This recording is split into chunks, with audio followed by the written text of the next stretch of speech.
What's up, guys? Our Wrestling Podcast back at you with another episode. This is Dave Vicious, along with Just the Total Package, Craig the British Bulldog, and the Nature Boy Joe, bringing you our perspective on the world of professional wrestling. No inside sources, no ties to the industry, just stories from the diehards, sharing opinions with you. Today's topic, the legacy of WCW. For audio fans, can you give us a listen on Apple, Spotify, SoundCloud, and iHeartRadio?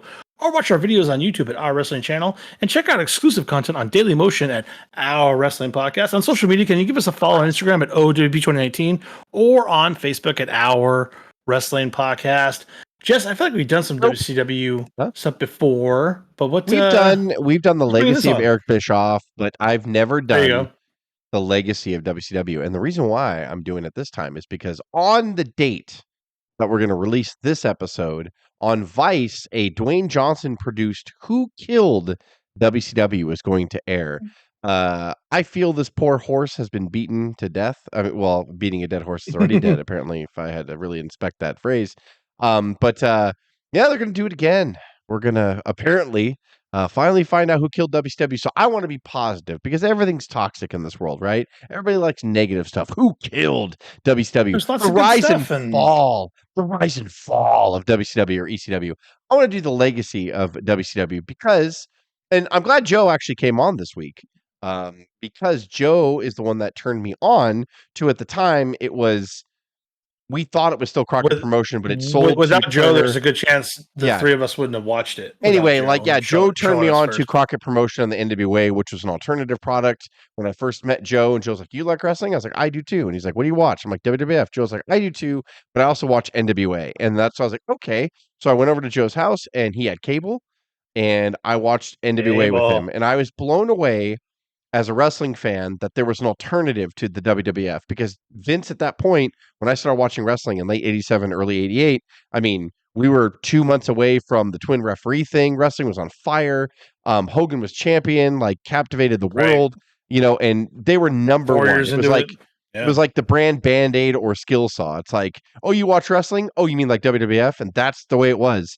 And so, but Joe's like, no, there's this alternative brand, and they had the Road Warriors and Ric Flair and Luger and Sting. And I was like, I can't believe, that's how I knew I was a wrestling fan. I loved wrestling and I loved it. And I love WCW, and I always do. It has a special place in my heart. I really, really love WCW. Even the bad years, even 1991. I love it. I love you, 1991. I love you. There was so much shit, right, in WCW. They just couldn't, and Dave will read it, and there's all kinds of facts in there, but that's why I wanted to do it. I wanted to be timely, and I wanted to be positive because it has a massive legacy, and we still talk. They're doing a fucking show today in 2024 of WCW. It's like the legacy lives on, and it's been dead for over 20 years. Will forever in my heart. God damn it. Well, I think the great thing I think the great thing about WCW, at least when I started to watch it, was that there was this aspect of realism to it. Realism in the context of professional wrestling, obviously. Yeah. But right. Mainly Crockett, right. Crockett Promotion. Right. The fact that they, wasn't that the simulated violence, for lack of a better word, the matches were way more intense. There was blood. There was brutality to it. It wasn't for the fighting seemed a little bit more intense and a little bit more real. They didn't necessarily have cartoony characters. Obviously, they did have the Stings and some of those types of characters. But it was different, Joe. It was different. Yeah. But so many people just use their own name. And then, as I guess we'll see in the legacy, they started to get away from that. And I think that's part of what gave them, hit their downstride, and then ultimately went back to that. And with the NWO angle toward the end, it got back to a more of a realistic presentation of the product. True. I love WCW, and some of the stuff that Dave's going to read, I might start slamming my head against the table, but it's just, it's fucking crazy. But I love it. And I want this to be a labor of love, this legacy of WCW, because I love it. And it's, to this day, it still lives on. I still think about it all the time. I still go back for no reason when I'm just cleaning my house. I'm going to put a fucking NWA or WCW pay-per-view on. And I love it. And I absolutely love it. And it makes me think of being a kid. And I love it. I just love it. Fuck everybody. Craig, stop letting your neon do the talking back there and give us your insight. It's all, I mean, WCW. It was the only attempt to kind of to compete. Like they tried to get had to get out of the territory days. Vince was swallowing up the territories. Georgia Championship Wrestling was a territory, and as you'll read ahead, it just finally got some investment from Ted Turner, and was a viable option that the AWA could never do to the WWE and WWF, which Vince had just swallowed up the best kind of talent. So, and it did. It always had a kind of a more raw angle. And we might talk about it too, Craig. The cool off period for wrestlers was so much easier when you had an alternative like that. So somebody wanted to cool off, and their it was just less. Up, it was less production, less glitchy, more kind of bingo hall. I mean, the people in the South, they love their territories, and they had to kind of get out of the South and become more national. But WCW always was. It had a chance, and they did, and they competed, and it was fun. The best years of our lives was that kind of those Monday night wars where we had so much option, and we all were hanging out together as a youth on Mondays and figuring out which one of these to switch to. So yeah, there is a lot of love for a lot of, as Bischoff always says, like controlling the narrative, which they did. WWE controls the narrative of how the wars were fought, but WCW did a lot of things okay, and was the winner always gets to tell the tale, right? I don't care how successful AEW was or gets. WCW will forever be the only promotion that beat Vince, that did it somehow. Right. All its 50. Let's jump into it. Executives went there from 88 to 92, right? World Championship Wrestling, it's a televised show produced by Georgia Championship Wrestling, GCW, since 1982. The time slot was eventually sold to the WWF, which caused an infamous Black Saturday to occur, and he had to basically sell it back. Jim Crockett Promotions would eventually buy that spot, and they continued to call their show World Championship Wrestling. By late 88, JCP was financially struggling after further territory acquisitions. Ted Turner, the namesake principal and owner of Turner Broadcasting, also owned the Atlanta Braves, if we remember, formed a new subsidiary in October of 88 to acquire most of the assets of JCP. The acquisition was completed in November of 88. While initially the subsidiary was incorporated as Universal Wrestling Corporation, following the purchase, the decision was made to utilize the familiar World Championship Wrestling as the name for the. Can you imagine if it was UWC? WCW? Fucking gross. UWC. Anything with the U in front of it, I'm like, that's fucking gross. Really rolled off the tongue. Yeah, it does not. Yeah, so from 88 to 93, WCW would go through such executive directors and head bookers, but we're never able to catch that WWF brass ring, as you would say, as the top American wrestling promotion. Most were failing because they tried to copy the WWF, as you talked about. Let's make Hogan's, let's make this. Like, no, they're not the same. Plus, you still refuse to like put real lights in, but you know, you wanted to keep it dark. You want to take the mats out, but you wanted to be like WWF. But that's whatever. We'll probably get into that too. Also, part of the issue is they're still the governing body of the NWA. They had to get their title changes cleared by a board rather than act independently like the WWF did. That's a big deal. Let me pause you right there, because that's always one thing which I struggled with. How the NWA is intertwined with WCW. Like, I know NWA was as it was now, like an independent with a board. It wasn't. It was this ghost. It was this ghost body that, at its top peak, it had the top bookers as on the committee. So, like Vince Senior was on the committee for a while until he decided to bring WWF. He didn't want to partake in it, so he would be in and out all the time. But you had everybody else, all the head of the territories were part of the board, and they supported this umbrella called NWA. So if one territory got weak, it would be like, give me the world champion. And Race or Flair or whoever it was at the time would go over there and boost the card up, and the world champion would wrestle there for a couple of weeks and get some big houses, and they go away. But the baby face or the big feature player that was left in that territory would get the rub from the NWA champion. That worked for a while, and then Vince is like, fuck this shit. Vince Jr. was like, fuck this shit. Like, I'm not doing this shit. Like, and Vince Sr. started that with, like, sometimes he'd pull out, sometimes he'd go in, sometimes he'd pull out. So, like, but when Vince McMahon, that we know, bought the company from his dad, he was like, fuck this garbage. Like, I'm just going to buy up all the big talent, and we're going to have everyone under our umbrella, and we are the number one wrestling company in America. Like, the NWA was almost ran it was almost ran kind of like the mafia's commission, like a union. You know, it's like well, you had a governing board who was put up by the bookers, by the and by the heads of the family, Right. so to Yeah. speak. LA, And like Houston, and Carolina. Yeah. so they all had their fingers in the pot. It was like they kind of moved the title around, like you said, depending on what was needed and what they were going to do, what they felt was the best, who would do the best for the organization as a whole. But it was also a governing body to make sure you stayed in line, to make sure you didn't cross territory lines. And if you did, then you got punished and you Yeah. got slapped. You know, and that's why Vince Sr. was kind of in and out. He's like, I'll touch base. He kept just enough to be able to send like his big stars to Chicago, to send Andre to Chicago, or send Andre, out to the West Coast, and occasionally to get some, to get Harley Race to come to New York. That's a great point, Joe. He would do enough to keep them off him. Like whenever they'd be like, let's fucking squash WWF, he'd be like, I'll give you Andre and so. And they're like, okay. Like, and that would like keep him at bay. Vern Gagne was the other one that pulled away. AWA didn't want to deal with that. I mean, shit. If you put it in the context of the NWA is like the Godfather, Vince Sr. is Vito Corleone, and Michael is Vince. Yeah. Is Vince Jr. because he comes in, he's like, fuck everybody. Yeah, fuck this shit. Yep. That's a perfect metaphor. Poach your star, and I'm going to take this new advent of cable, and so I'm not in the local area anymore. And so that organization didn't know how to react to them. But you said, like they were still somehow clinging onto it, and at some point, 75% of it was Jim Crockett Promotions, because it was Georgia, it was Florida, it was. There just wasn't much left out of it. It was Mid-Atlantic, and that was all basically Jim Crockett Promotions, a little bit of Mid-South. And as he was trying to do the same thing, trying to gobble stuff up, to kind of coalesce, like to essentially get a Southern coalition, for lack of a better term. What ended up killing Crockett was, which ironic because Bill Watts would come aboard to WCW in '92 and try to fix it and failed. Bill Watts is a big fucking liar.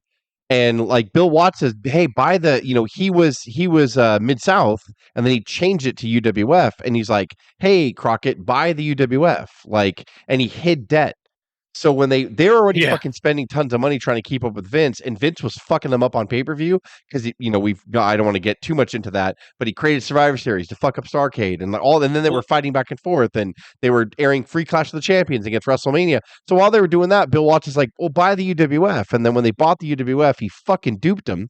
And like they're like, fuck, we inherited all the debt. So they were already in debt, spending more money they were bringing in, and then the UWF debt fucking drove them straight into. They went to Turner, and Turner's like, I'll buy it, like, for X amount of money. And so Crockett sold it because they were like, we don't want to lose our ass. And he guaranteed some of the Crockett's stayed working for WCW when Turner bought it.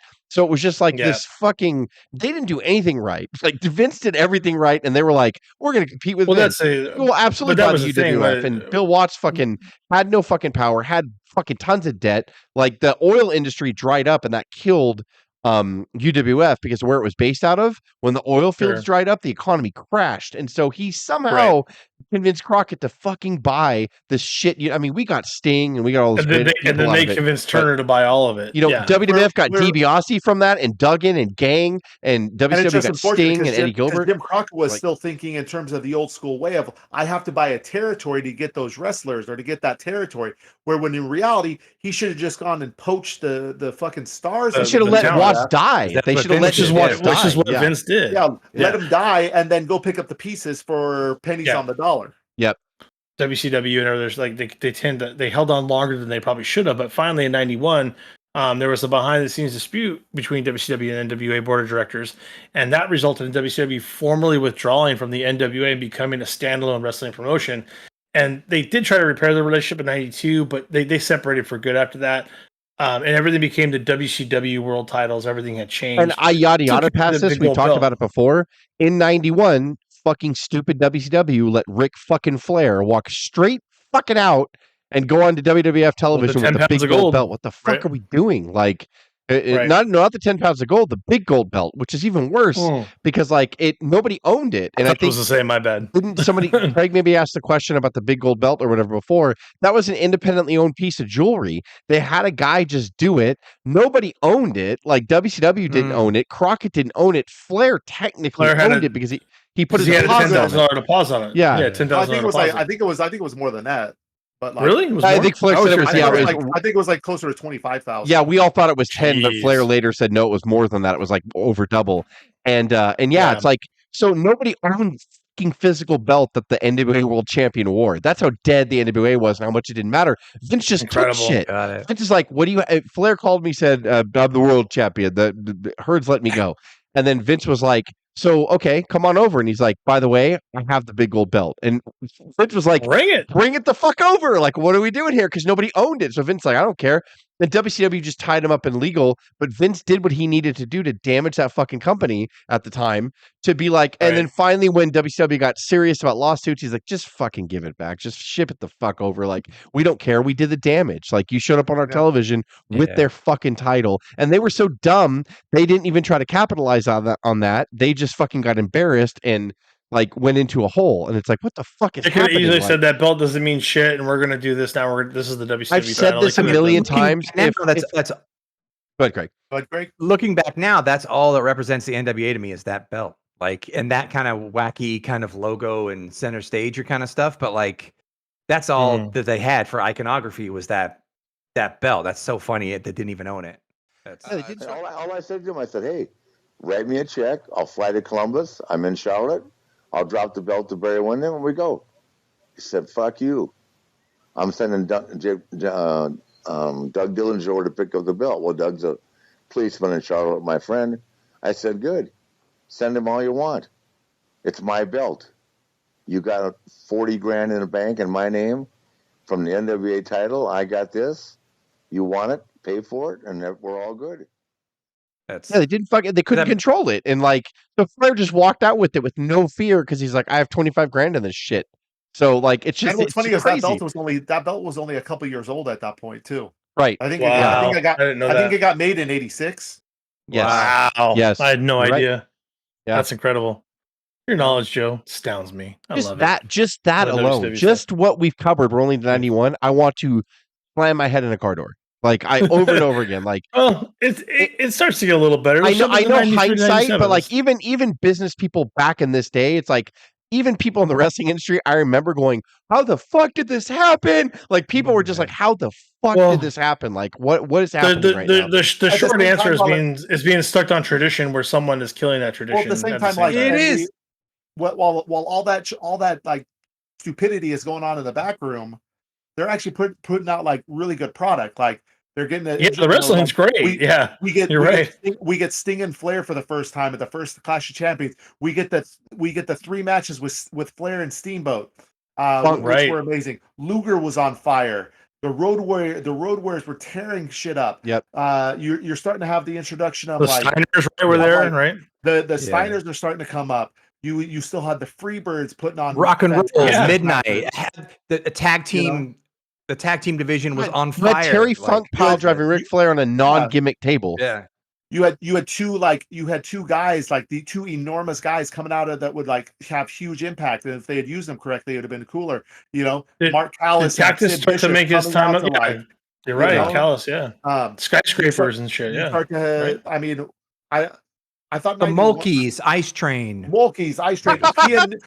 P and News. In News, yeah. No, and we're we're talking about 91. Scott Hall, Kevin Nash, like all of them were there in 91. Isn't Doom 91 as well? Yeah, Doom was 91. Yep, yeah. Ron Simmons. Yep. Kevin Sullivan. So much talent. Generational talent. The smallest giant, man. Kevin Sullivan. Yeah, this is the world's smallest giant. Yeah, we love him.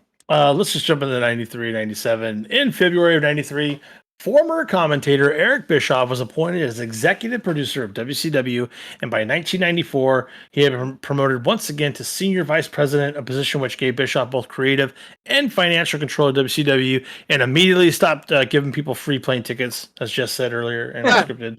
Not bad for an announcer, former model. Yeah. There you go. Former model. Did some Target ads, if I'm not mistaken. Right-hand model. Keep it in the glass. Remember? Beauty about this, real quick, Dave. The beauty about this is he was a third string announcer when he came in like 90, 91, and then he got to watch. And so nobody thought that he would ever get a look. And someone asked him something. I can't remember. I'm probably going to butcher this. Someone asked him something about it, and then his name got dropped. And then actually, like, people were like, okay, like Flair, I think, had come back to the company at the beginning of '93, and they just fired Ole. Mm-hmm. And I guess Bischoff talked to Flair when he came over and started laying some ideas. And Flair casually said, "Well, one of your announcers, Eric Bischoff, who has some experience in marketing, says this, that, and this." And I can't remember the guy who was next to like Ted Turner's right hand man, said, "Okay, well, let me talk to him." And that's how it started. And Bischoff just That's said, crazy. I think that everyone here before has tried to book like a booker and try to copy the WWF. He's like, but I want to acknowledge that we're a television company. We are owned by a TV company. Vince was a traveling circus. So Vince relied on house shows. Bischoff's like, how much money are we losing every house show? And they gave him a figure. He's like, what the fuck? Like, every booker before was like, we need to increase house shows. We need to get our name out there more. And they were losing more and more and more money by doing house shows where they legitimately, Arn Anderson on his podcast so many times, like in 89 and 90, they talk about a house show. They're like, Arn, you guys scheduled a show in this arena and then you canceled it because out of a 10,000 seat arena, you guys only sold 500 tickets and the event was a week away. And Anderson's like, that's why it was canceled. It was fucking garbage. And like, it's Bischoff's like, why don't we embrace that we're owned by fucking Time Warner, Ted Turner. And like, so we're a television company. Let's go to a soundstage like the old NWA used to, a soundstage, and like get an audience in there. And it's going to suck for a bit because there are a bunch of winos and people that want to get in out of the heat. But at least it's a well lit arena. Let's copy Vince production wise, not talent wise. And Bischoff did that when he started. And 93 is one of my favorite years of WCW. I love it. I love the Cactus, the Vader, the Sting, all that shit is in 93. It's low key good. You kind of forget about it because the Monday Night Wars against were Dustin, later, Rick Rude against Steamboat, Rude, like fuck, dude. Yeah, like there's good stuff British in there. Bulldog came in there. Dangerous Bulldog, Alliance was amazing. That was my Dangerous Alliance, dude. Jesus Christ, Arn Anderson was used properly.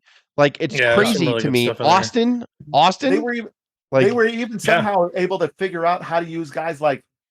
I mean, to me, in like 1991, 92, Larry Zbyszko was already 1,000 years old, but somehow figured out to make Larry Zbyszko relevant. Yeah. And make him like a tag team champion. Yeah. Like. Hey,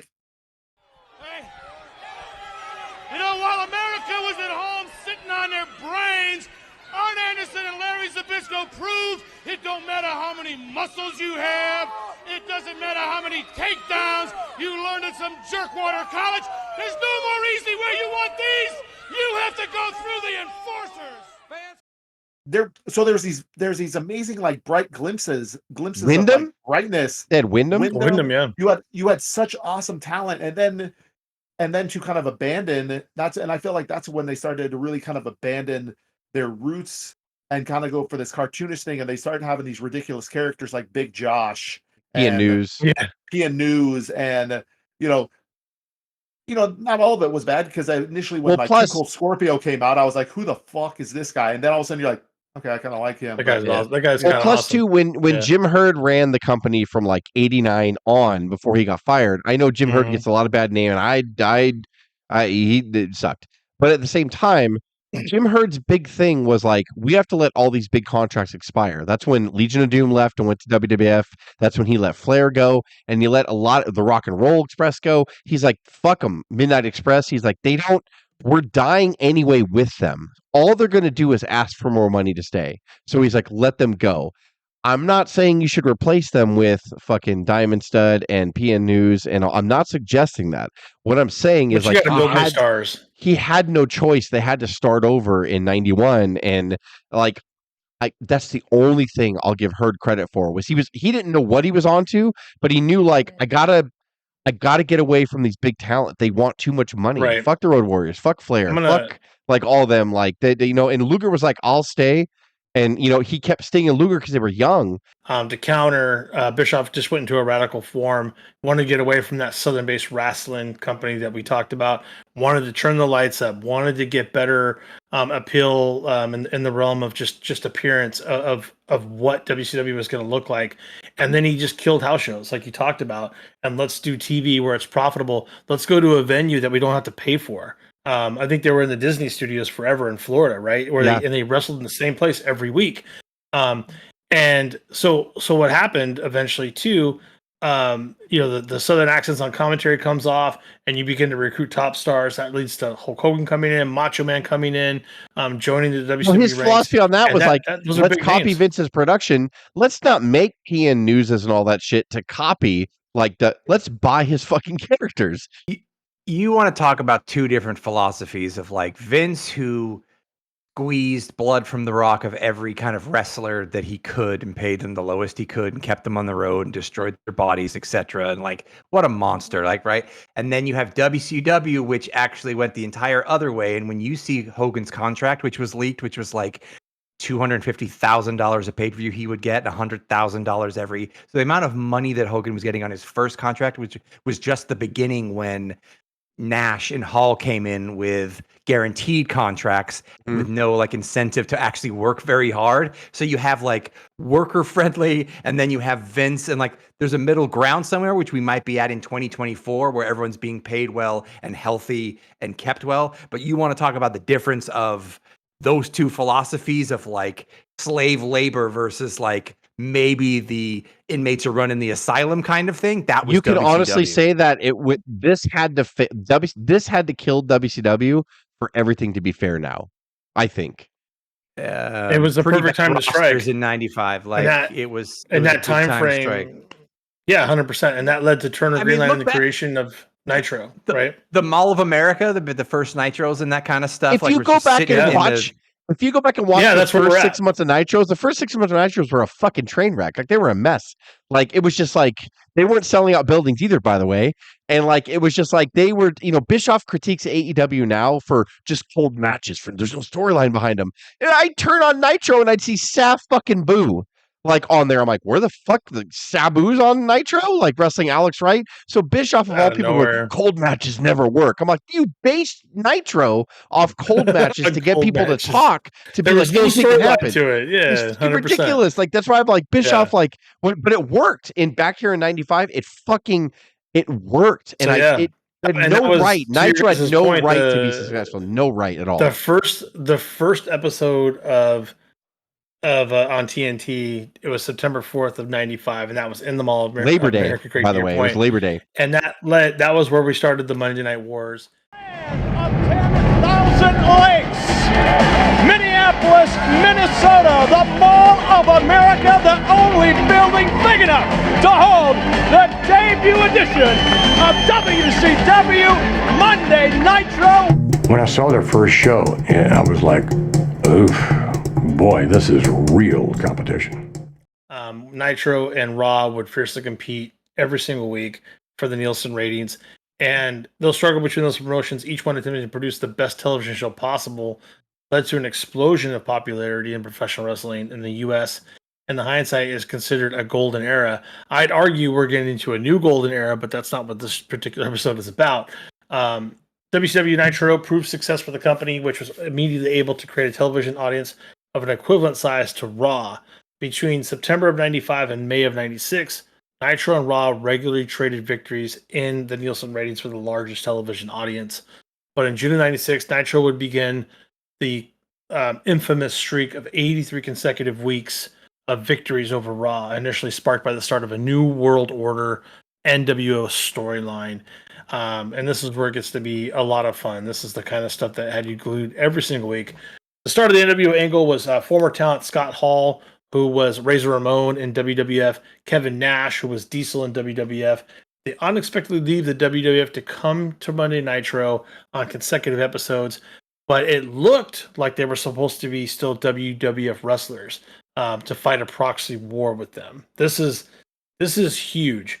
Even though there's no mention of WWF anywhere, and there's even a moment, and if I'm getting ahead, yes, I'm sorry, there's a moment where they actually, because of legal reasons, they have to ask them specifically, do you work for the WWF? And both of them say no. It was Great American Bash. It was Great American Bash '96, right before Nash powerbombed Bischoff through the table. He said, real quick, we got to clear this up. Do you work for the WWF? No, Chico. Okay. And then they went right back into the storyline. Yeah, it's fucking crazy. Yeah. It's wonderful. Who are they, man? Who are they? I can't tell you. I'll tell you tomorrow night on Nitro. That's the deal. You can't tell us? You don't jack us around, don't jack. Oh, for Christ! Whoa! What are they doing? Security! Get up there right now. Get security up there! Unbelievable! Please get it. Like, you knew, in hindsight, you knew exactly what they were doing and how they were doing it. They were just getting legal out of the way, and they were going right back to their story. I can't stop smiling right now, like how good all this shit was. Yeah. Like, I'm like, oh, Yeah, fucking man. and they kept revealing that they would be joined by a third figure. The third man was eventually revealed to none other than the Pukester, Hulkster, at Bash of the Beach in '96. This particular memory is burned into all of our brains, where it looks like he's not even going to do it. He shakes his head a little bit at first before he turns on Macho. I'm just hanging, man, putting the boat in the water. Yep, and he put that boat right in the water, right onto Macho's back of his neck with the big leg drop, brother. A major advantage WCW Nitro had over WF Raw was Nitro was live to air every week, while Raw alternated between live episodes and taped episodes in advance for the following week. And this is fantastic. I want to see if it's in here, but some of the stuff they used to do, even before the NWO really took off, was they would reveal all the matches of WWF yeah, Vince Raw. was taping. He would do one live Raw and then tape another one right after it. So when the taped Raws would air against Nitro, Bischoff would be like, "Don't flip to the other channel." I'll give you all the results right now. Yeah, Shawn Michaels beats WCW defunct Sid Vicious. Oh, big deal. And so and so beats so and so. Oh, who cares? Like, he's like, stay right here where the action is. And it was like, what? Like, as a fan, I was like, it sounds so petty. Like, I can't believe I can't believe they're doing that. Yeah. Yeah. It's going to happen on the competition. We are live. We are not like the World Whining Federation, which is a taped, canned show. Happened a couple of weeks ago. Let me save you some time and put your remote control down. The RuPaul impersonator, the transvestite Goldust, defeats Savio Vega, regains the Intercontinental title. Yawn. Mankind defeats Aldo Montoya, bigger yawn, and Vader defeats Fatu. Oh boy. And I love so on all the WWE produced documentaries, Vince was like, Bischoff would do dirty tricks. I'm like, dirty tricks? Like what you did? Shut the fuck up. Like, you mean the way you lock out every other federation from stadiums and arenas and pay-per-views? Killed every territory. Right. You did every dirty trick in the. You're just mad because it's happening to you now. Is what it is. But the other part too. This is. Sorry, go ahead. Joe, were you a Lapsed fan at this point? Were you watching? Joe was in college, I think, at this point. He was. Yeah, we were. I was school, watching. Yeah. I was watching when I could. Yeah. I would college definitely takes a toll on you, Joe, doesn't it? I know. You don't. I didn't necessarily always have like. I don't know if I had a TV all the time, and I didn't know necessarily like. I think cable was probably available, but I don't know if I had a TV all of the time. So like when I would come back for Christmas or for summer or whatever, I would slide right back in with you guys to like watch it. Watch it then. So I would, obviously like watching the NWO turn. I think it was at Jess's, one of Jess's apartments in the summer. Yeah. Watching Bash at the beach. And 96 is probably still at your mom's house, Jess. And honestly, when I was at school, there wasn't a lot of people I didn't know a lot of people that were into it. So I think by the time I got to my senior year, I found like a little group of dudes that we were all like, secretly like, do you like wrestling?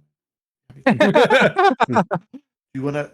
And that's what's funny that this actually brought the casuals back towards the end. It started to right before the TV guide covers and the popularity. Yeah, because like that's when I knew like it changed. Like, and to see the NWO came on the Cable Ace Awards. They fucking crashed the Cable Ace Awards. They were the first.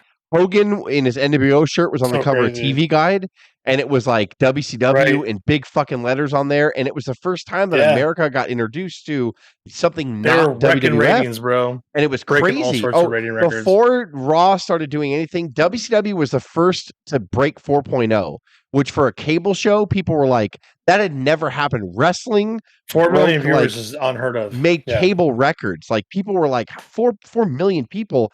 That's not possible. Yeah. Like. Hulk Hogan's career could now be aptly titled The Good, the Bad, and the Ugly. Our E-cameras caught up with the new Hollywood Hulk Hogan and his band of vigilantes who call themselves the NWO, or the New World Order, as they crashed last month's Cable Ace Awards here in Los Angeles. All these people here, along with Ted Turner, got a lot of gall, man. We are the heartbeat of the hottest cable show on TV today.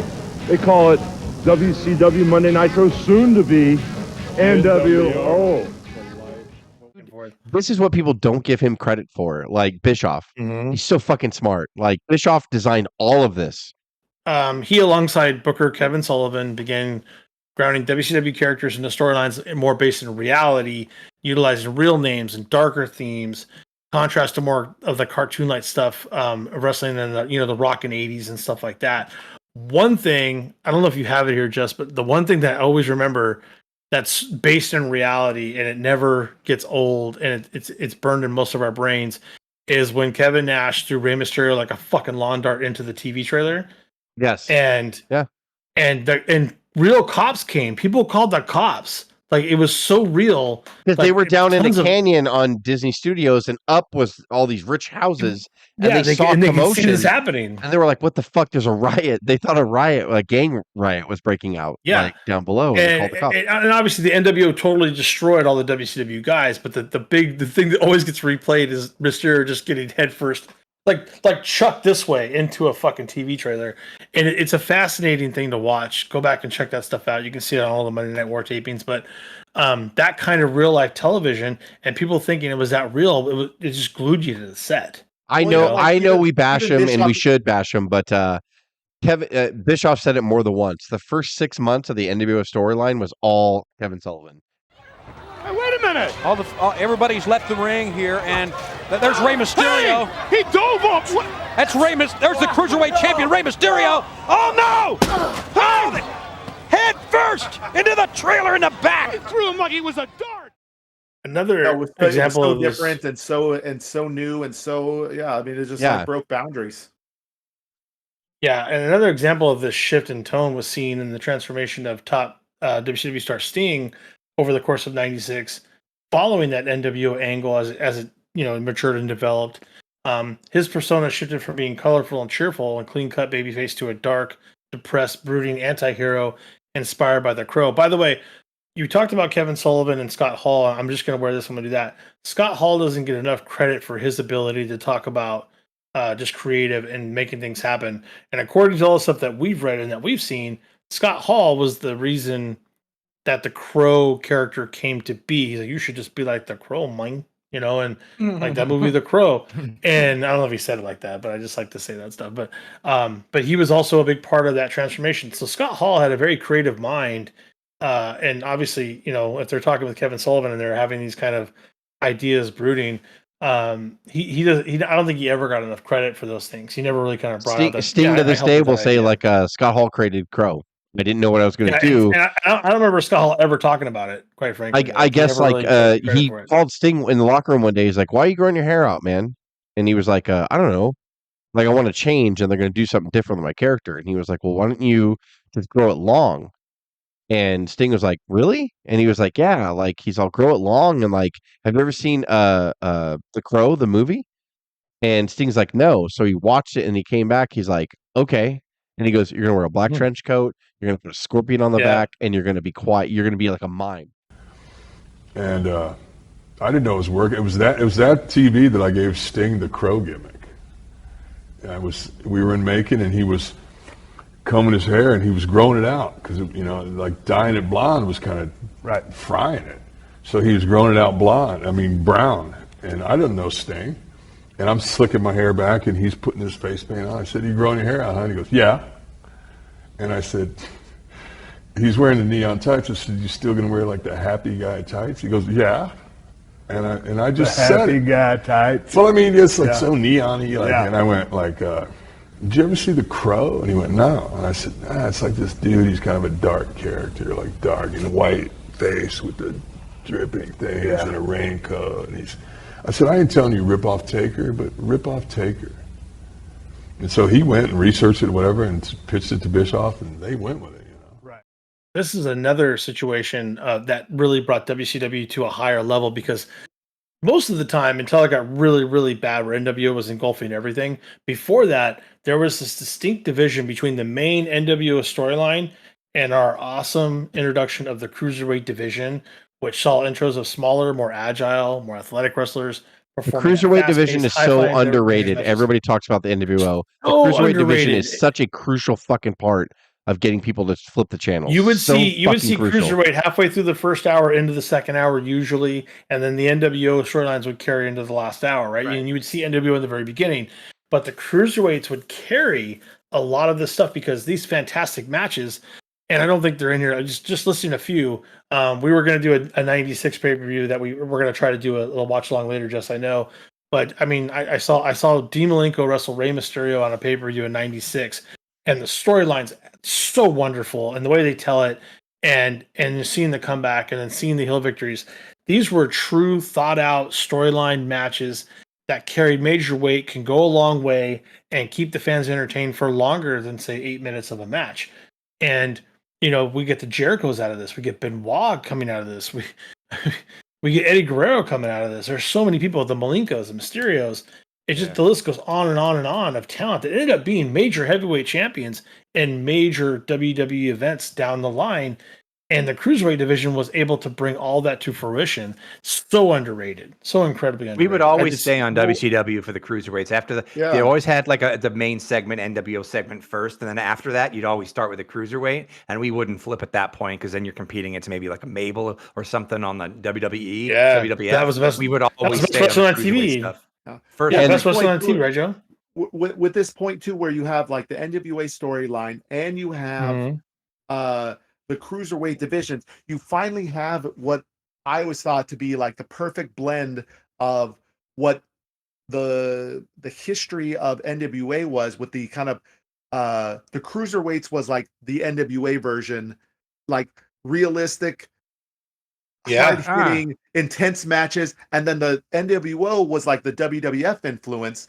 So it's like the best of both worlds. Somehow WCW was able to blend NWA and WWF into one organization, into one product for a 2-year period. And that's why, to me, it blew the doors off everything, because you had stuff for the hardcore fans. They wanted to watch a Cruiserweight, and they wanted to watch these amazing matches. And then the NWOs brought in all the casuals. Like the casuals were like, oh, I guess that Benoit guy, whatever, but like, dude, let me see Scott Hall. So you actually had it blended, and essentially it's almost what's happening now, again, which is amazing storylines and fantastic wrestling somehow at the same point. But good point. I think that's what really another amazing like credit that Bischoff doesn't get acknowledged for is Bill Watts killed the relationship between WCW and New Japan, which was always healthy, but Bill Watts killed it. So when Bischoff first took over in 93, 94, he was great friends with Sonny Ono, who was part of New Japan Pro Wrestling. That's why you saw Sonny Ono bring in Ultimo Dragon and all the Japanese wrestlers, because Bischoff and him were really good friends, and they repaired the relationship with New Japan. Also, Bischoff was very good friends with Conan, who had the Mexican influence, the AAA and all that stuff. I can't see him in the ring, but he brought all that talent over. Bischoff would go to Japan events, and he would go to Mexican events and be like, and that's when he was like, who can I bring over? Famous story, Eddie's first contract was half funded by AAA and half funded by WCW. So if I'm just throwing a figure out there, I don't know if this is true. Yeah. If Guerrero wanted $100,000, WCW would pay him 50 and Triple H, and they shared him at first. And then finally, when WCW got big enough, he's like, just come over here, Guerrero, sign a full contract. And Guerrero signed a full contract. So this was all like, Bischoff had relationships with New Japan and Mexican wrestling, and that was so fucking important. Conan was a big part of this. I hate him. And then Sonny Ono was a huge part of it as well. And Kevin Sullivan. It's my hell. Like, it's just my circle of hell. But like, but WWE just did caricatures of these guys. They wouldn't even attempt to do the best of those territories. He just did caricatures of Bischoff. It was very important to Bischoff that whatever. I want to see what Mexican wrestling is. And like, yes, Vince didn't want to change his wrestling style, but Bischoff was like, I want the style. They made fake Diesels. They also made fake Diesel and fake Razor Ramon too. Just because they own the characters, and Vince thought that would be good enough. I'm like, good gravy. This is ridiculous. Right. The This is amazing. WCW's fortune shifts as we come back to the side that we're focused on.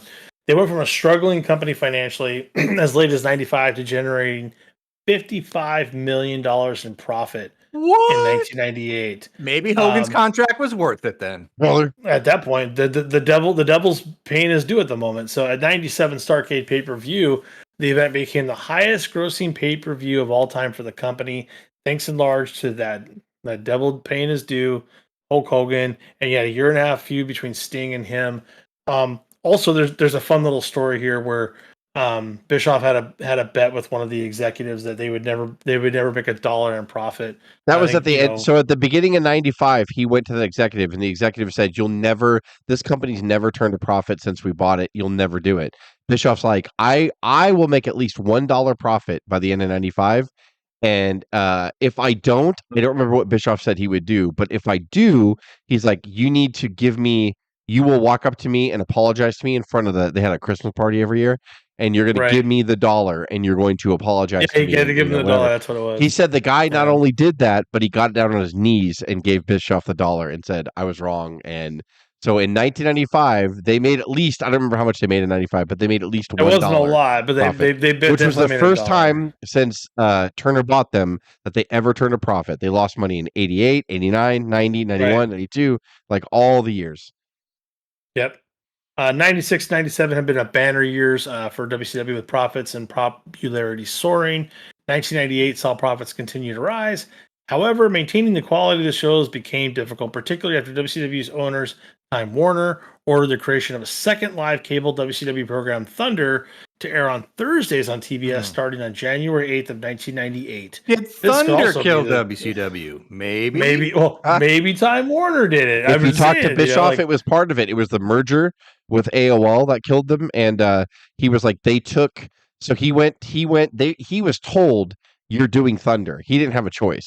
So he's like, all right. Yeah, but not only are you doing... Yeah, well, that's when he asked them. He said, "What's the budget for Thunder?" They're like, "Well, we're going to pull it out of Nitro." So they pulled the budget out of Nitro for Thunder. You had to do Thunder and Nitro with just the budget of Nitro. The same budget. Yep. Thunder was 2 hours, but I don't know if I put in the notes or not. In 98, Nitro went to 3. So they had a 3-hour Nitro, and then they had a 2-hour. They had 5 hours of live television that they had to book for. And Bischoff only had one booking committee. He had to pull from the budget of Nitro to fund Thunder, and that's when Bischoff started to get burnt out, and he couldn't do it anymore. Right.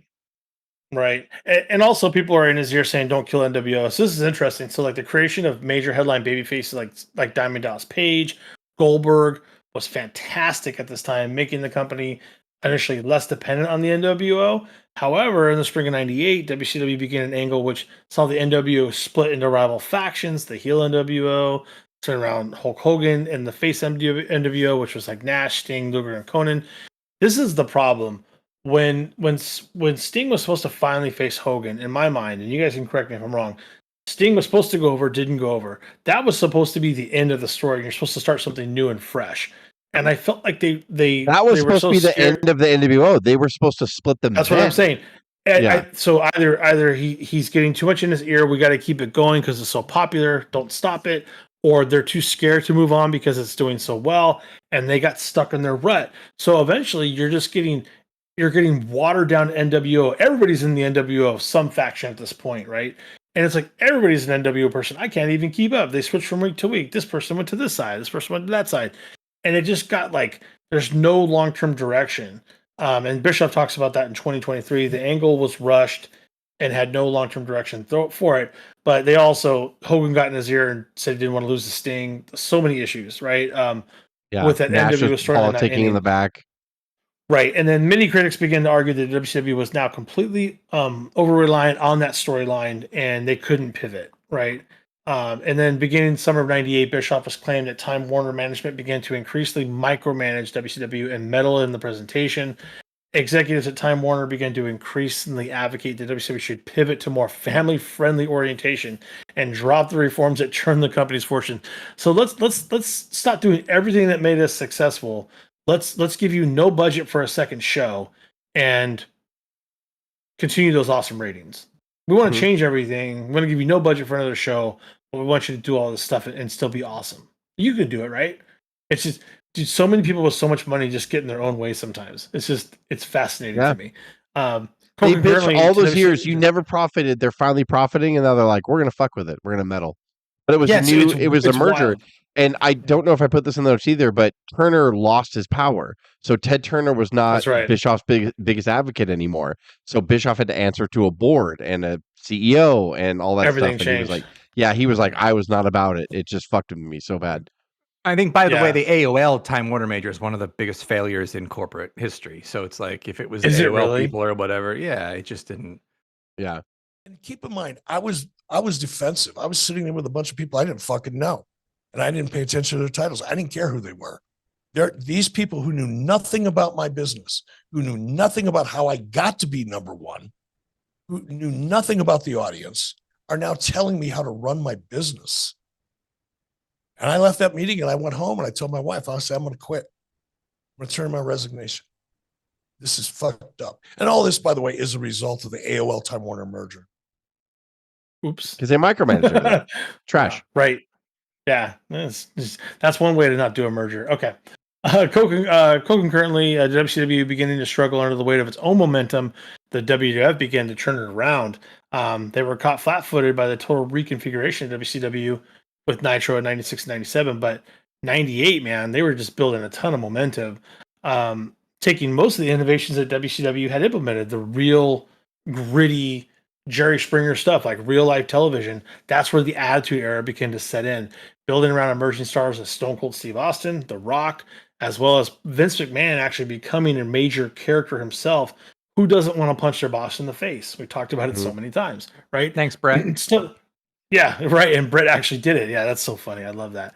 And the WWF finally ended Nitro's 83 weeks of rating victories on April 27th of 1998. For the next 4 months, they would trade wins back and forth until October 26th, not much longer, less than 6 months. And they scored their last ever ratings victory over Raw. WCW did on Nitro. The combined pressure of the WWF season back to ratings. Real quick, I don't mean to stop you, but do you know what that last victory was? It was because at Halloween Havoc 98, the pay-per-view feed cut off because they forgot to tell the pay-per-view feed they were going to go over. Hogan and Warrior went long. So the main event, which was Goldberg defending the title against DDP, right after the ring introductions, the pay-per-view feed went dead. So all the paying customers asked for refunds, got pissed off. We were there live, so we didn't notice that. And then on the next night on Nitro, Bischoff's like, let's air the Goldberg and DDP match for free. So ironically, their last win was because they aired a pay-per-view match from the night before that nobody ever saw. And by the way, that segment of DDP and Goldberg was the highest rated segment of the Monday Night Wars ever. Until Vince, wasn't it? Yeah, so their last ratings victory was setting another record. And that was to be their last rating, and Vince would beat it a year later. I don't remember what segment it was, but Vince would do it. It was like it was like 7 million people. Rocking Cactus, probably. 7 million people. The Rockin' or This Is Your Life, Mankind. That was one of the. No, that was later. That was another segment, and it was almost an irrelevant segment. It was almost like because Raw was so hot, it just did it. It just did it. It was. I think DDP and Goldberg got like 7.2 million people watching that fucking match. Like, and it was like they still had WCW still had something. We didn't know what was going on behind the scenes as fans. They still had something we wanted to see. And even though it was a fucking fucked up botch from the night before on pay-per-view, but still, like, Goldberg was hot as fuck, and DDP was over, and like, it was fucking insane. They fucked up Sting. They fucked up the NWO storyline. They fucked everything else up, but people were still like, please God, we want to watch. Like, we were begging them, like, we want this, and they fucking couldn't do it. That was their last fucking victory, was breaking the record for the highest rated single segment in the Monday Night War history. Yeah. I had no idea. By November 98, Kevin Nash had become the booker of WCW, overseeing the creative direction of both Nitro and Thunder. This is a great idea. No, this is going to be good. Dave's going to talk about the turnaround. He's going to talk about how they came out of the hole. This is just on massive burnout, handing it over to Kevin because he doesn't want to deal with it. Nash's tenure was fraught with unpopular decisions, such as the move that saw the popular undefeated streak of WCW champion Goldberg ended by Nash himself. Wait, what are you talking about? Who beat Goldberg? No, Nash beat Goldberg. Yeah, what? Booked himself But to he was win. the booker, Fantastic. the same booker. It was like a different, like Nash. No, Okay, same Nash. I just want to make sure. It's the same Nash. Wasn't another different. I just want to make sure that you were misreading something, or like there was another Kevin Nash. Only for the same Nash to lay down for Hogan for the finger poke of doom. I don't think this is real. But go on, Dave. Read your fiction.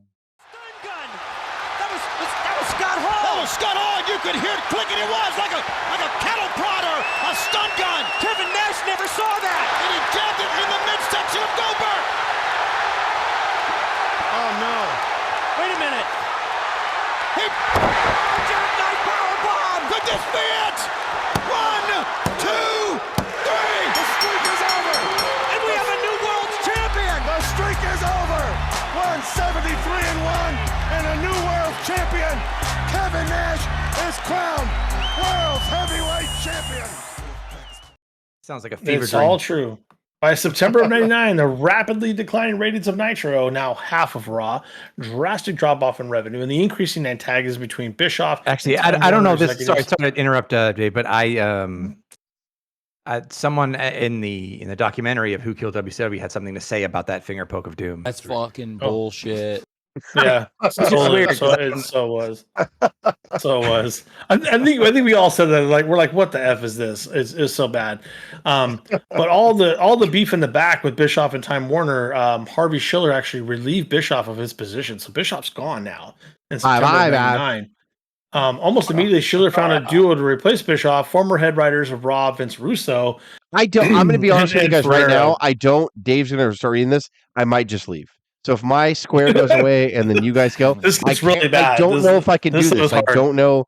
I'm struggling. My chest is tight right now. I can't breathe. I'm just letting you guys know. Russo was riding on about 6 weeks of popularity in WWF, quite frankly, because dude, Swerve, let's do real stuff, bro. You're gonna do this, bro. Before, did he get fired from WWF? He quit. He walked off. He walked off. For what he said he was working too long. He was burnt out, and Vince is like, "You're a pussy," because I work all the time. I get up at 3 and work out, and then go eat an egg, and then I work out again, and then I. Oh, good for you. Exactly right. And Ed Ferreira would soon follow that stuff. So the tenure of Russo and Ferreira at the creative helm of WCW was short-lived. By March of 2000, the pair had been suspended from their positions. Okay, like 6 months later. God damn it.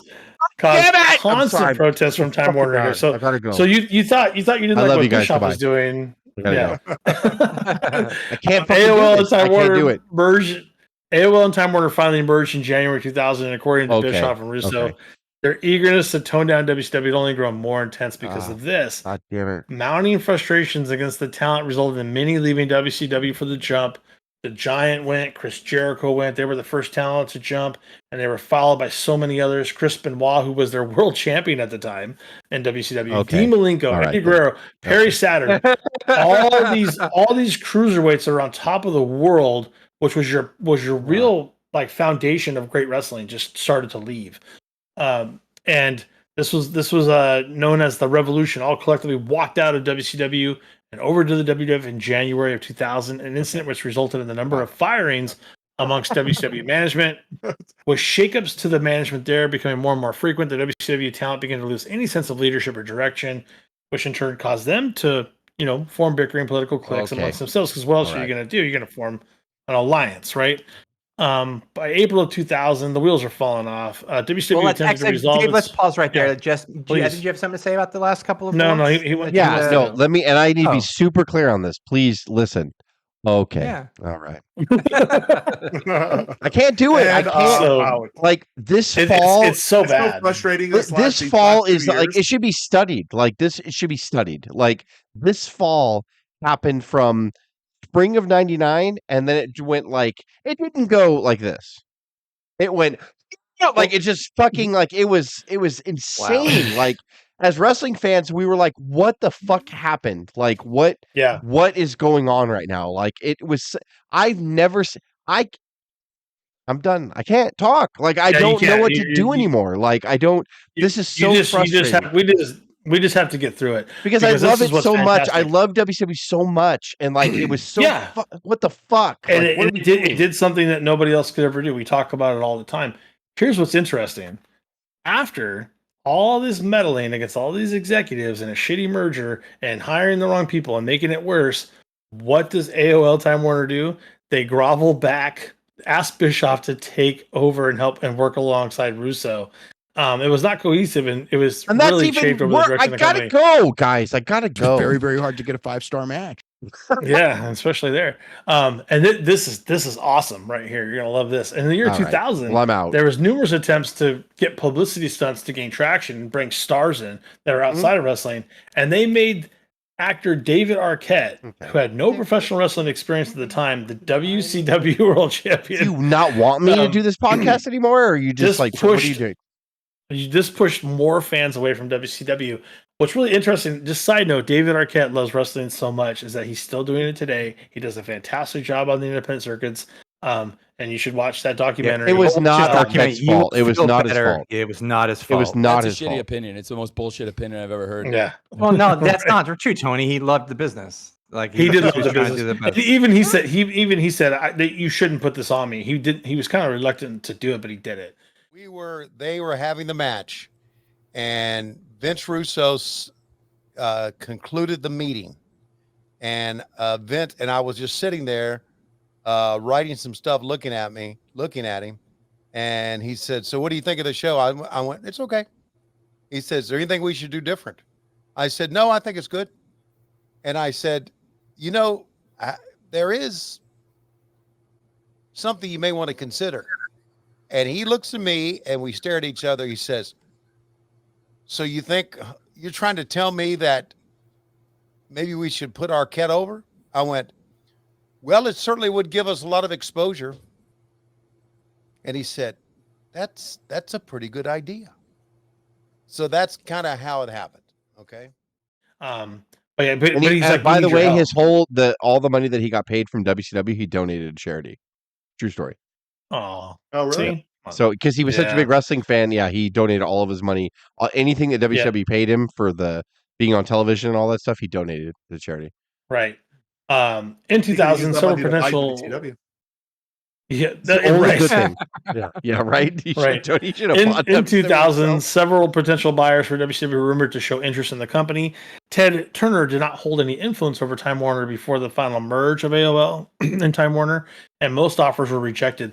This is so stupid because I gotta go. Nothing to do with I have to go. I love you guys. Good night. I cannot do this. You as a company had nothing to do with this company. I don't want. Let me be. I want to be open. Do not read the rest of this. Let's just end the episode right now. I cannot do this anymore.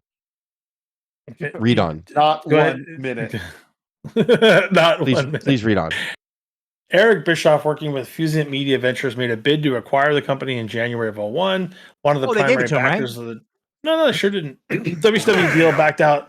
Damn. After AOL Time Warner refused to allow WCW to continue airing on its network, leaving Fusient to take that offer off the table while it attempted to bring a new deal around. That's so basically, good, right? Bischoff says, "Why don't I buy it? I'll get some people to help me back it." And AOL's like, "Well, you don't have a time slot anymore." He's like, "Well, then without a time slot, the company's worthless." So they were done.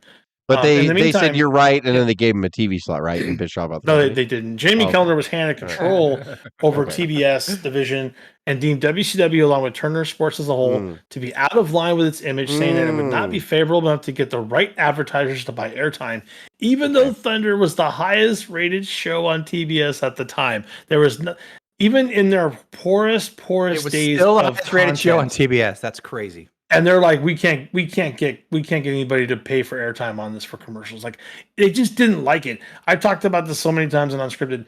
They didn't understand it. They didn't like it, and they didn't care for it. So they killed it. And it's fascinating to me. As a result, WCW programming was canceled on TBS and TNT. Another factor in Kellner's decision to cancel all programming was the terms of the company's purchase deal with Fusient, which included giving control over time slots on TNT and TBS, even if those slots did not air WCW programming. WCW's losses were then written off via purchase accounting. The cancellation of programming left the WWF free to acquire the key assets of WCW through its new subsidiary, W Acquisition Company, which was renamed WCW Inc. afterwards. AOL Time Warner sold the rights to WCW brand, their name, their branding, championships, the remaining assets like the rings and shit like that. All their content, by the way, the video library to WWF for $2.5 million. That's what Vince bought it for. A company that made you can't show the library anymore. There's no place to show all that content. So why would you need any assets and stuff? Right. Yeah. So, and real 100% quick on too, that. the rumor, no one's agreed on the amount, but the rumor is that in 2000, WCW lost anywhere between 27 and 35 million dollars in 2000. Right. And in 98, they profited all that money, and they were breaking records and breaking ratings records, and still selling out house shows. 55 million to 27 and a year, like 14 months later, they were losing. Thanks, Hogan. Like, I mean, what's that's an $80 million swing. Yes. Yes. Right. And for wrestling, for like, and Thunder was still the number one rated show. 3 ropes. Yeah.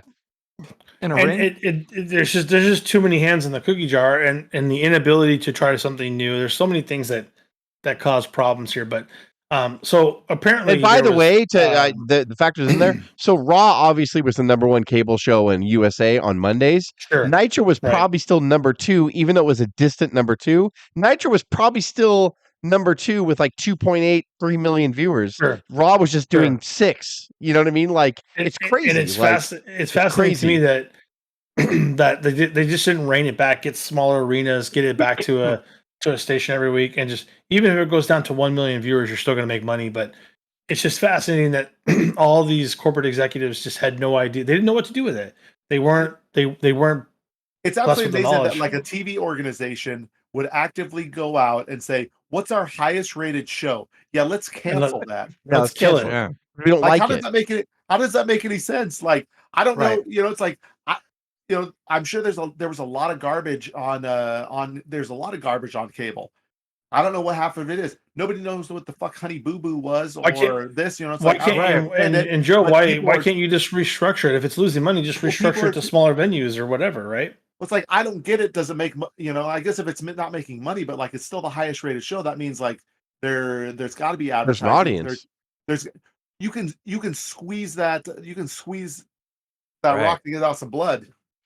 You'd have to like start with like do the roster bare bones or whatever and kind of start again. But at least, my God, it was already bare bones. Yeah, that was the thing. Everybody unless the cost of live television or whatever was just too much. Regard like you know what else was the cost of was all the big contracts that didn't leave. And so that was a different thing. So Craig, that's a great point.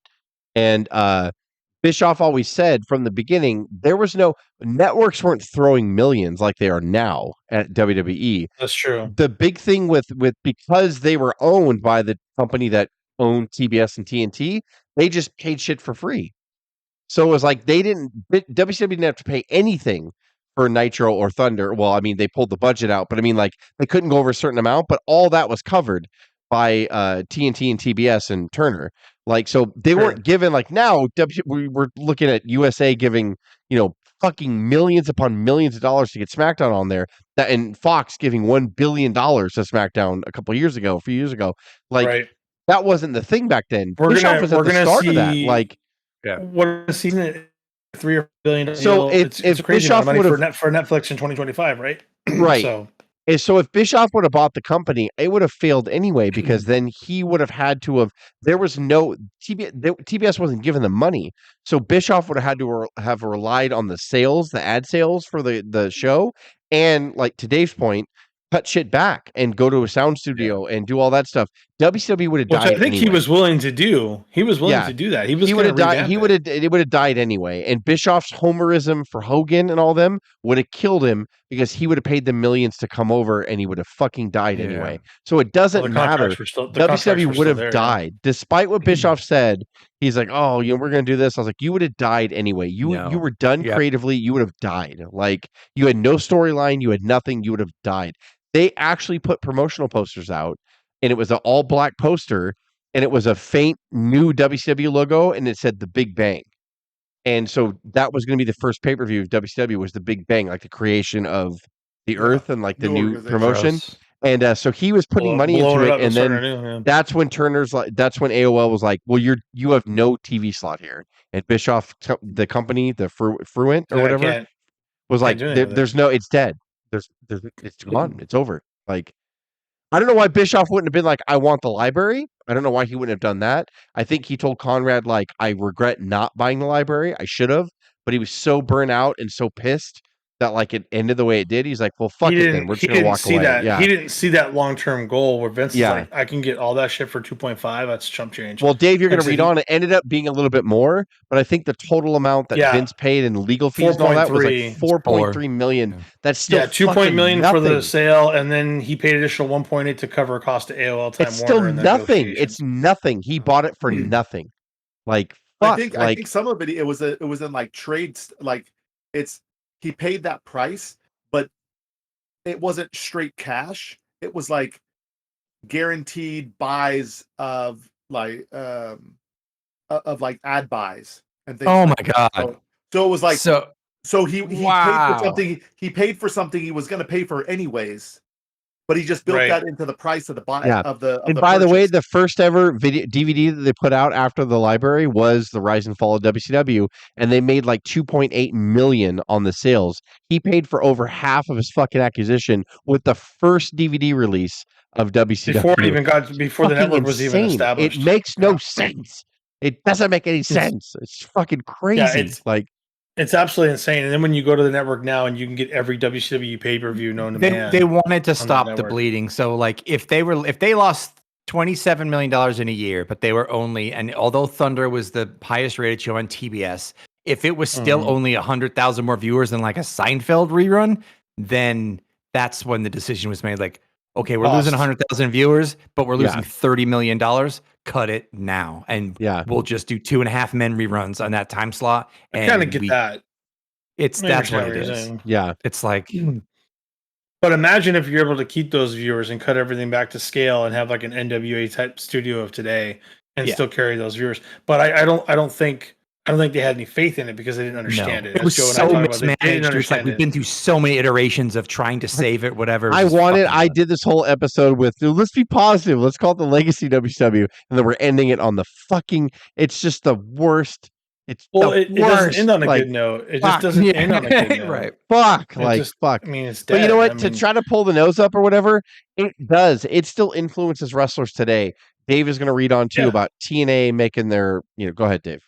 Finish it. Yeah, the closure of WCW, several new promotions would launch. The biggest one at the moment was Total Nonstop Action. TNA was founded by Jeff Jarrett in 2002 and would attempt to take over WCW's market position in the mid to late 2000s using some WCW stars in the past like Sting. TNA would also adopt their own version of the Cruiserweight division. It was the X division, which was a lot of fun. That brings up a lot of people like AJ Styles, Samoa Joe. What's the guy with? Christopher Daniels, Joe. Christopher Daniels. When I did the thing on my chest, you know what I was talking about. Yeah, news. We mentioned PN News a lot in this episode. By the way, don't forget to bring Hogan back. If you're listening to this and you're unfamiliar with who it is, go to the network right now. Type it into the search bar and have some fun. And you're gonna have a good time. You're gonna have a good time. In 2019, a new promotion called All Elite Wrestling, AEW formed a partnership with Warner Media to air their flagship show, AEW Dynamite on TNT, returning professional wrestling to the network for the first time since WCW's closure. On January 5th of 2022, Dynamite moved to TNT's sibling network, TBS, making the first time TBS has aired wrestling programming since March 31st of 2001. Episode of WCW Thunder. These kind of things kind of coming up from the ashes, like the Phoenix rising from the ashes has been, I think it's what kept wrestling alive. Without these promotions coming through, especially TNA doesn't get enough credit. I think Jess talks about there's great wrestling. It does not get enough credit. It does not get enough credit. And that gave some outlet for decent wrestlers to be able to go and do something else if Vince wanted to throw them away for a moment. Kurt Angle was over there. Like I said, Samoa Joe was over there. Sting, Christian Booker T, going over there. Kevin Nash, Scott Hall, all of them. Christian Cage went over there and did his best work to date. The Hardy Boys went over there. The Dudley Boys. So all this great wrestling comes from the ability to have outlets in other places to hone your craft, and it's bringing upon a whole new golden era of wrestling.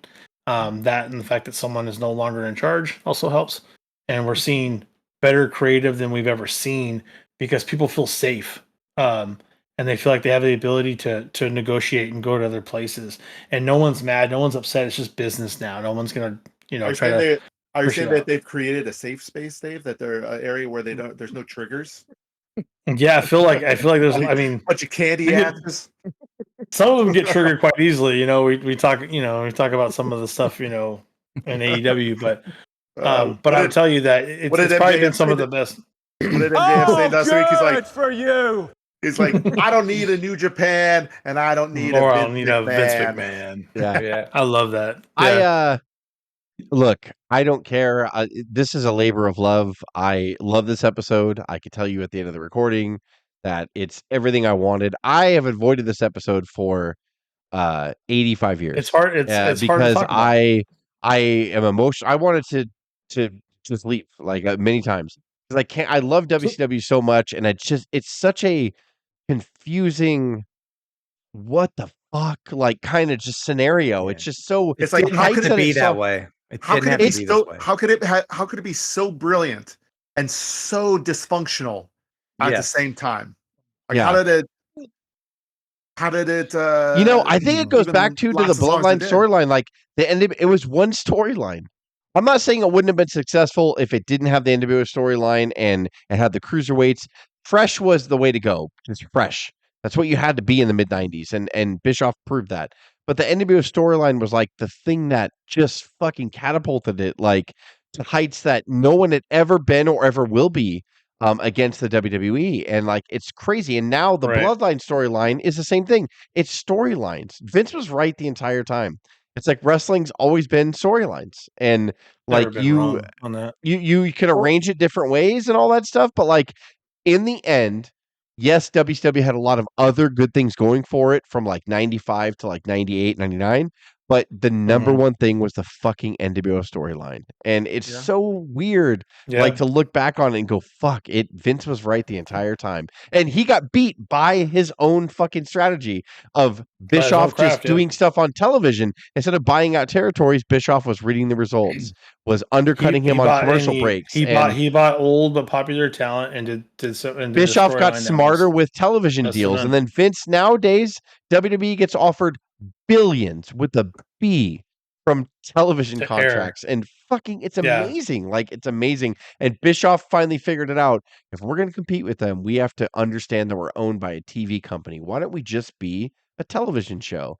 And that's what we are now. And it's so fucking crazy. Like it's really crazy. I love WCW. I will never forget it. I will never ever stop watching it. Just to back your statement with the B, in January of this year, we closed the deal, WWE did, I should say, for a 10-year, $5 billion deal with Netflix to air in January of 2025 to take that show to a streaming network. A wrestling company. Not even a wrestling company, just a wrestling show, not the whole company, for $5 billion, basically $500 million a year to air that thing. Didn't Vince just sell the company for $9 billion, and now they get a $5 billion deal? Yeah, it's insanity. That's unreal. And who knows what the USA deal is going to be for SmackDown, right?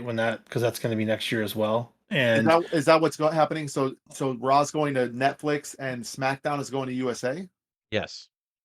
Correct. Yeah. And NXT is going to CW. Mm-hmm. So with all these major streaming deals now, they finally got it right. The AOL Time Warner was definitely the paperwork of how to do it wrong. And, now we're seeing deals that we've never seen before. Stadiums now have to bid on where WrestleMania is going to be instead of like, yeah, you can use our stadium for like $3 million. Vince is like, okay. Now it's like, no, you want us to come? Make us a deal where you're going to pay us to come. It's like when the Olympics have to hold a bid of who's going to pay the Olympics billions of dollars and then retrofit billions of dollars into their city to get people to come just to get revenue for the Olympics. That's what the WWE has become. They're a major bid every year for their major venues like SmackDown, just about anything, WrestleMania, Survivor Series.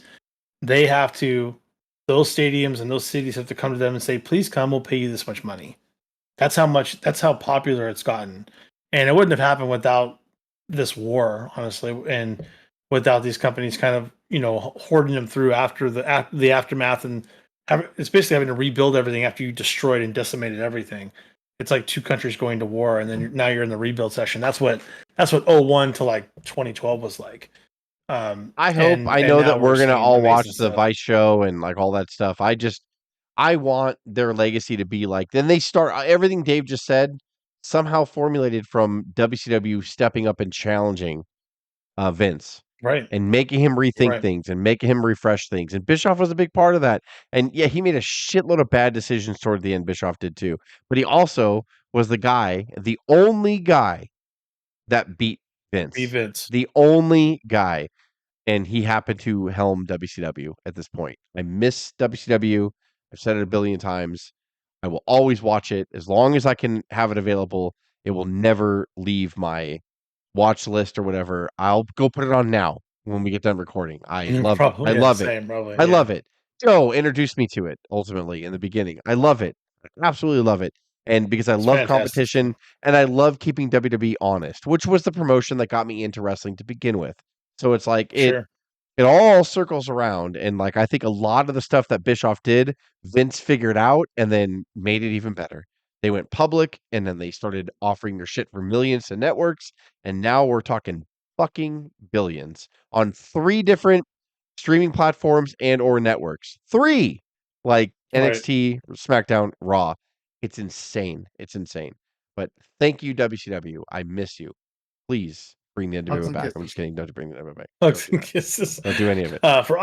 For audio fans, give us a listen to Apple, Spotify, SoundCloud, and iHeartRadio, or watch our videos on YouTube at Our Wrestling Channel, and check out exclusive content on Daily Motion at Our Wrestling Podcast. On social media, give us a follow on Instagram at O.W.P 2019 or on Facebook at Our Wrestling Podcast. Fuck you, fans. You killed WCW. Joe, Craig, and myself. Fans that don't this is the O.W.P. You signing killed off. them. Have a good one. Laters.